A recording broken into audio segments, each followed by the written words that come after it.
आज हम श्री केशव राम जी से कह रहे थे कि ये क्षीर चोरा गोपीनाथ जी तो है ही हैं, परम श्रद्धेय स्वामी श्री राम सुखदास जी के लिए चाबी चोर भी हो गए।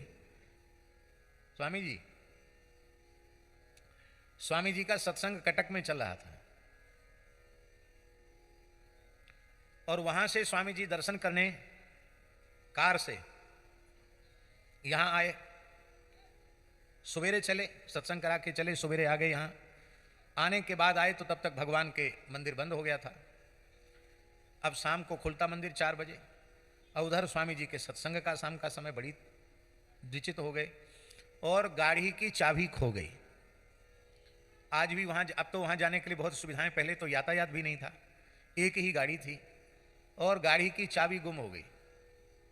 बहुत खोजा चाबी को, लेकिन चाबी मिली नहीं। माधवेंद्रपुरी जी की समाधि पर स्वामी जी बैठे रहे, बोले भाई अब पैदल चल के तो वहाँ तक पहुँचा नहीं जा सकता, जैसी भगवत इच्छा।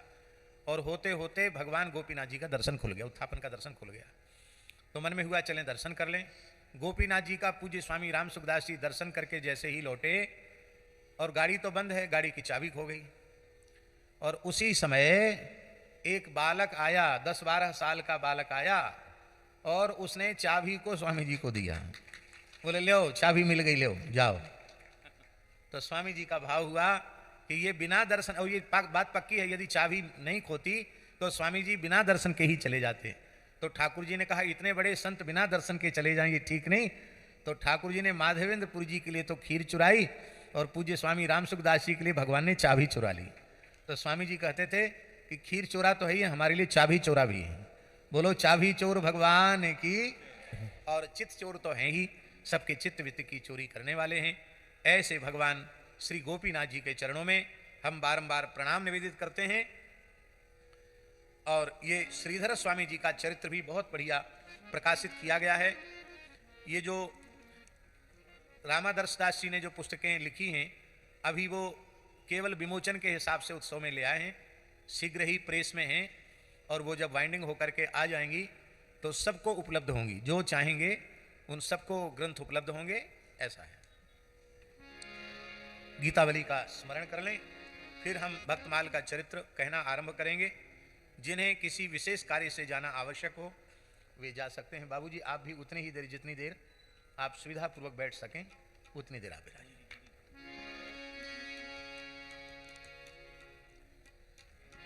जय जय श्री सीताराम। पद संख्या 49। देखी मुनि राव रे पद आज, देखी मुनि राव रे पद आज, राव रे पद आज, देखी मुनि राव रे पद आज, देखी मुनि राव रे पद आज, देखी मुनि राव रे पद आज। ये गीतावली का बड़ा अद्भुत पद है।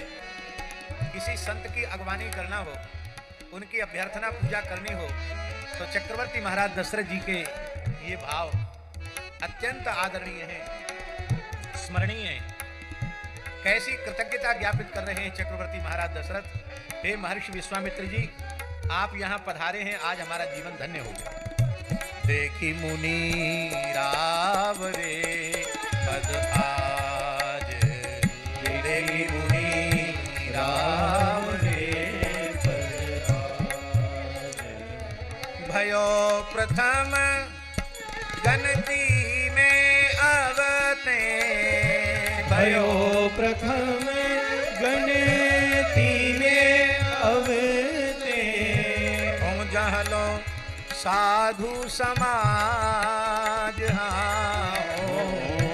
जहलो साधु समाज, देखी मुनि राव रे पद आज, देखी मुनि राव रे पद आज।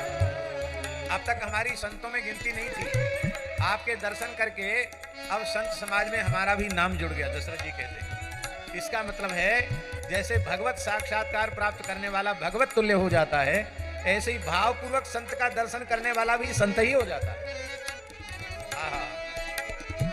भयो प्रथम गिनती में अवते, भयो प्रथम गिनती में अवते, हो जहलो साधु समाज, हो जहलो जहलो साधु समाज, देखी मुनि राव रे पद आज, देवी मुनि रावे पद आज।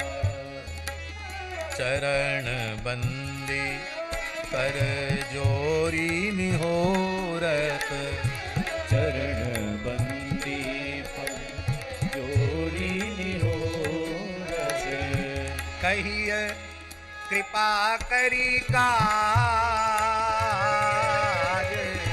कहिए कृपा करी का,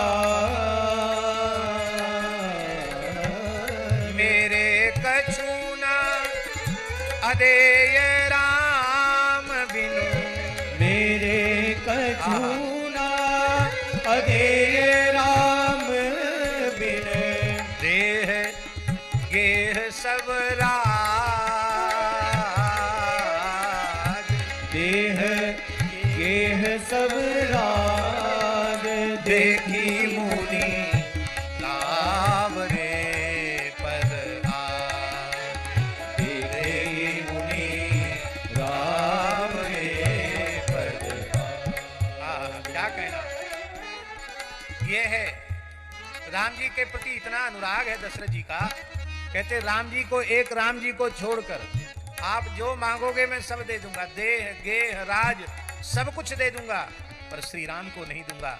राम तो सर्वस्व हैं, उन्हें भला कैसे दे दूंगा। भली कही भूपति त्रिभुवन में, भली कही भूपति त्रिभुवन में, को सुकृति सिरताज, को सुकृति सिरता, तुलसी राम जन्म ही ते जनियत, तुलसी राम जन्म ही ते जनियत, सकल सुकृत को साज साज, सकल सुकृत को साज, देखी मुनि राव रे पद, देखी मुनि राम रे पद आज, देखी मुनि राव रे पद आज, देखी मुनि राम रे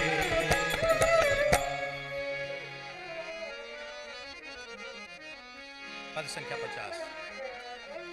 राजन राम लखन जोदी, राजन